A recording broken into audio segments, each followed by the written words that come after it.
السلام علیکم ناظرین، قصور کا انڈسٹریل ایریا ہے دین گڑھ، جو کہ بارش اور سیوریج کے گندے پانی کی وجہ سے کیچڑ کا ڈھیر بن چکا ہے۔ ہمارے ڈسٹرکٹ بیورو چیف محمد علیم کے مطابق قصور کا واحد قدیمی انڈسٹریل ایریا دین گڑھ منگل منڈی روڈ گزشتہ روز ہونے والی بارش سے کیچڑ اور گوبر کا منظر پیش کر رہا ہے۔ منگل منڈی روڈ کڑائی والا چوک عرصہ دراز سے نہ بننے کی وجہ سے آنے جانے والی بڑی لوڈر گاڑیوں، کنٹینرز اور راہ گیروں کی پریشانیوں کا مرکز بن چکا ہے، جس کی وجہ سے اکثر لوگ اس کیچڑ سے بھرے روڈ کے ساتھ والے نالے میں گرتے ہوئے بھی دکھائی دیتے ہیں۔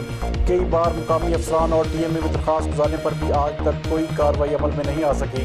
مقامی لوگوں نے ڈی سی او قصور، وزیر اعلیٰ پنجاب اور وزیر اعظم عمران خان سے نوٹس کی اپیل کی ہے۔